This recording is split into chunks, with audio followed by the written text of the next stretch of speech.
certainly enjoyable.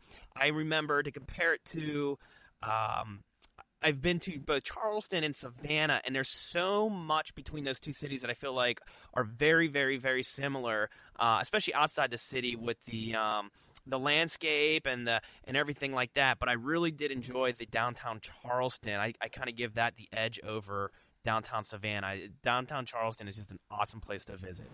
It really is. And I think that what I like the most about kind of just getting out and walking around, and I even do this too. I don't do it as much as I should, but it's just really nice to get out and walk around, and there's always something new to see. There are always little alleyways that you um, never really saw before, or a little shady spot where you can sit down and read a book or write in a journal, or for photography, it's fantastic because the light is amazing. It seems, and there are just so many wonderful little places that you kind of stumble upon. So we have Middleton Plantation, explore the downtown, anything else that is must do. So I kind of struggled to, because there are so many, but I Right. struggled to narrow it down. But I think that experiencing Charleston from the water would Hmm. be something else that people might really, really like And do you mean doing. the ocean and the beach? I mean, there are lots of ways to do this. Harbor cruises. There Ah. are a wide variety of boats that sail in the harbor. You can Hmm. also rent kayaks. You can rent canoes. You can kind of go through all of like the tidal marsh areas, and it's Yes. just a really, really nice way. People even paddleboard in the harbor. Okay. Okay. So, and a lot of times, I mean, there are almost always dolphin to see. Oh, okay. So it's just kind of a really nice experience to be on the water, kind of see the historic downtown area in the background, and feel the wind on your face and smell the salt in the air. It's a very, very nice experience to be able to do that. Very cool. Okay, so what we're gonna do now? So you think if someone comes down, visits Middleton, hits up the downtown, and finds some water activity that suits their preference, you think they got a good Charleston experience if they did nothing but those three things? All right. Okay, so next, what I want to talk about is before we get into other things to do and where to stay and what to eat, but it's actually good times when to visit Charleston. So, what I would like to have you talk about first is really just tell us about the seasons. What are what is summer's fall, winter, and spring like? Do you have the four seasons, or what is that like in Charleston, South Carolina? Okay, so summer obviously can be challenging for people who aren't used to um, heat and Hmm. heavy humidity. So, I mean, but a lot of people still come in the summer because it's a beautiful time to be here. It's Hmm. warm, it's sunny, um, it's still a lovely time, but I will kind of preface that by saying that it can be a challenge for people that aren't used to it. So Um, especially for us Northerners with very yes. white Irish skin, correct? Exactly. That's It a tough took time. me, I think I'm still getting used to it, to be honest with you. But each summer gets a little easier, but it's still uncomfortable. You sweat a lot. The sun is very hot. It's you're not going to be super comfortable walking around downtown in the summer. Hmm. So if you plan to come in the summer, I would just plan accordingly. Pack things that are comfortable and breathable and that sort of thing. Okay. Um, Early fall is still pretty hot and humid. These are the dog days of summer. I feel like late fall and early winter is kind of tied for first place as my absolute favorite time in So wait, Charleston. what months are you talking about in this instance? So November Okay. is amazing here. Usually December is great too. A lot of times people are still swimming in the ocean in November. Ah. Okay. The water is a little bit cooler, but the temperatures are still in like the 70s. Okay. The humidity has gone down at this point. It's just a really nice time. It's a comfortable time to be here. Okay. So I really like the late fall and early winter. And like Okay. I said, I think that kind of starts in November. September and October are So that Okay. those kind of bleed. I mean, that's still summer technically. Gotcha. But even up here, when things start to cool down up here, if someone's still looking for a summer vacation, they can go down to Yes, Charleston and enjoy the heat and the beach, absolutely, correct? absolutely. Okay. Yeah. Okay. So in January and February, things do get a little chilly. I mean, I can't even remember the last time we had snow accumulation. It's been a few years. Mm-hmm. We did have some, just some little snowflakes falling this past winter, but it went away in like an hour. Okay. So it doesn't really ever get very cold, but spring here I think is amazing. And that's why I say that it's kind of tied with late fall for Mm-hmm. me for my favorite time. But um, one of the reasons that I really like spring here is we have so many different flowers that are just in full Yes. bloom. Okay. And the azaleas, I think, really kind of make the spring for me. Just because they're everywhere, and it's Mm-hmm. just such bright colors that I think it's difficult for people to be grumpy here Okay. whenever the weather is nice and mild, and we're kind of coming out of what we call winter, Yeah. and there are just flowers everywhere. Now, So do you guys get down there like up like we do up here in the north, leaves changing color? Like we would have leaves changing color in October and then starting to fall off the trees. Does that happen down there?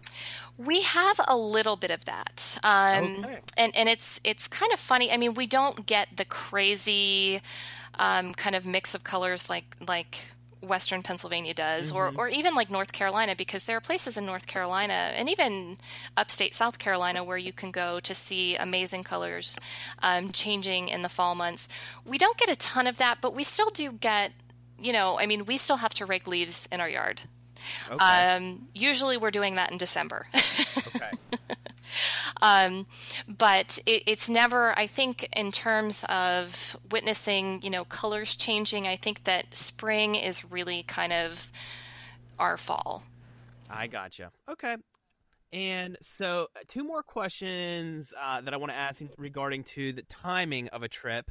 Um, is there any times of the year that is just overly busy? That it's maybe a peak tourist season that it gets very busy, or anything like that, or any particular times of the year to avoid anything along those lines? Yeah, so typically, even though it's really hot and humid here in the summer months are crazy here. Um, it is, it's noticeable. A lot of people will tend to kind of stay away from the downtown area during the summer months just because of the traffic and Hmm. so many people on foot, and um, it's it's difficult, I think, in the summer. All of the other times of the year, though, it really drops off whenever school is back in session. That's when Okay. we see a lot of the people kind of, going home, or, people aren't taking as many trips here, um, which is another reason why I really like the later fall months, just Gotcha. because it cools down. There aren't as many people. I feel like it slows down a little bit too, which I like. And is there any in Charleston? Do you guys have any kind of annual events or anything at certain times of the year that are popular touristy type events that go on in Charleston that someone might be interested in? Yes. So I don't know if you've heard of this one, Fred, but Spoleto Festival. Nope. Okay, so this has been going on. I want to say that next season will be its 42nd year, 42nd Okay. season. But so it's in the spring, and it's 17 days and nights, and it's basically like they fill all of the historic theaters, churches, outdoor spaces with performances by artists. There's opera, theater, dance, chamber, Wow. symphonies, jazz music. It's really a nice event, and I think that there are a lot of people that come in from out of town to. And when did you say this takes place? This takes place in the spring, so Okay. usually like between May and June. Okay. And it's just a really nice, and I'm trying to think of when the last, And each of the events are ticketed separately, so you can kind of pick and choose what you want to see. And I know that my husband and I went to an event a couple years ago that was just really nice. It was in the evening, and it was a concert right in front of the old cistern um, Mm, building downtown at the College of Charleston, and the lights and the moss kind of draping off the yeah. oaks. It was a fantastic experience. So it really brings in pretty much a good time of year, a nice event that brings in a lot of fun and entertainment, but also surrounds you with all the elements of what Charleston is as well. So it sounds like a really neat Yes, experience. All right, definitely. so what I want to jump into now is talk about where to stay. So someone's going Okay. to plan a trip to Charleston. Yes, Do you have a few places specific that you would recommend for people to look into? And again, I'm always biased. I like bed and breakfast, so hopefully I there's a do B&B on your list too. here. I really do too. I think that that's the way to travel whenever you travel. So, I've got a couple B&Bs that I'm going to mention, and I know that you're going to link them up in the Mm-hmm. notes. For the podcast. So I think two of the big ones, and the ones that I kind of always walk past and secretly wish that I could go stay at. The first one is the Governor's House Inn, and the second one is 2 Meeting Street Inn, and that's Okay. TWO Meeting. And these are both downtown. They are absolutely amazing historic homes that have been converted into bed and breakfasts. They're very strategically located. Everything that you would want to do is within walking distance. And they're just stunning properties. So those are two that I really like. Okay. Yeah. All right. Um, Any other place before I move along? Any other places that you would suggest? So I think that anywhere downtown is fantastic. I know that Charleston Place is kind of more like a hotel. It's kind of like a high-end hotel. They have a lot of the really fancy stores kind of in the bottom level. I think they have Gucci and Louis Vuitton, and they have all those kind of shops down below, which is really kind of fun. And then the Francis Marion is another one Okay. that again, very centrally located. Right across the street is where the farmers market happens every Saturday morning, and it's a big farmers market. They've got a lot of stuff going on there. So I think that that would be another one. Those are all kind of downtown. The only other Mm-hmm. place that I do want to mention, again, and I'm totally biased, but Middleton Plantation has amazing, amazing, amazing properties on site where you can Mm-hmm. kind of rent them and stay just like you would a hotel room. Only they have a lot more in terms of kind of nature-based activities. So you can go Yes. horseback riding, you can canoe up and down the Ashley River. You can do all sorts of things, and it's a little bit further away from downtown, but it's still really nice if you kind of want to have something where it's just slow and relaxing. Yeah, I was also going to bring up those. I don't really know what you would call them. They're almost like little, small hotel buildings, I guess you would call them, or whatever. But right there at Middleton, and obviously that was on. Visiting the plantation in Middleton was on your must-do list. So that's an option too. If someone wants to go there, they could. I mean, you could almost just go to Middleton for a week and make a vacation just out of that. There's so much to do there. So someone can decide whether they want to centralize and stay there and then venture into the downtown, or centralize themselves in the downtown area and then visit Middleton. But yeah, the Middleton option is pretty neat.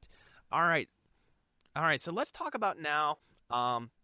Beyond the must do things, of course, Middleton stands out. You mentioned some water activities, but any other specific things now?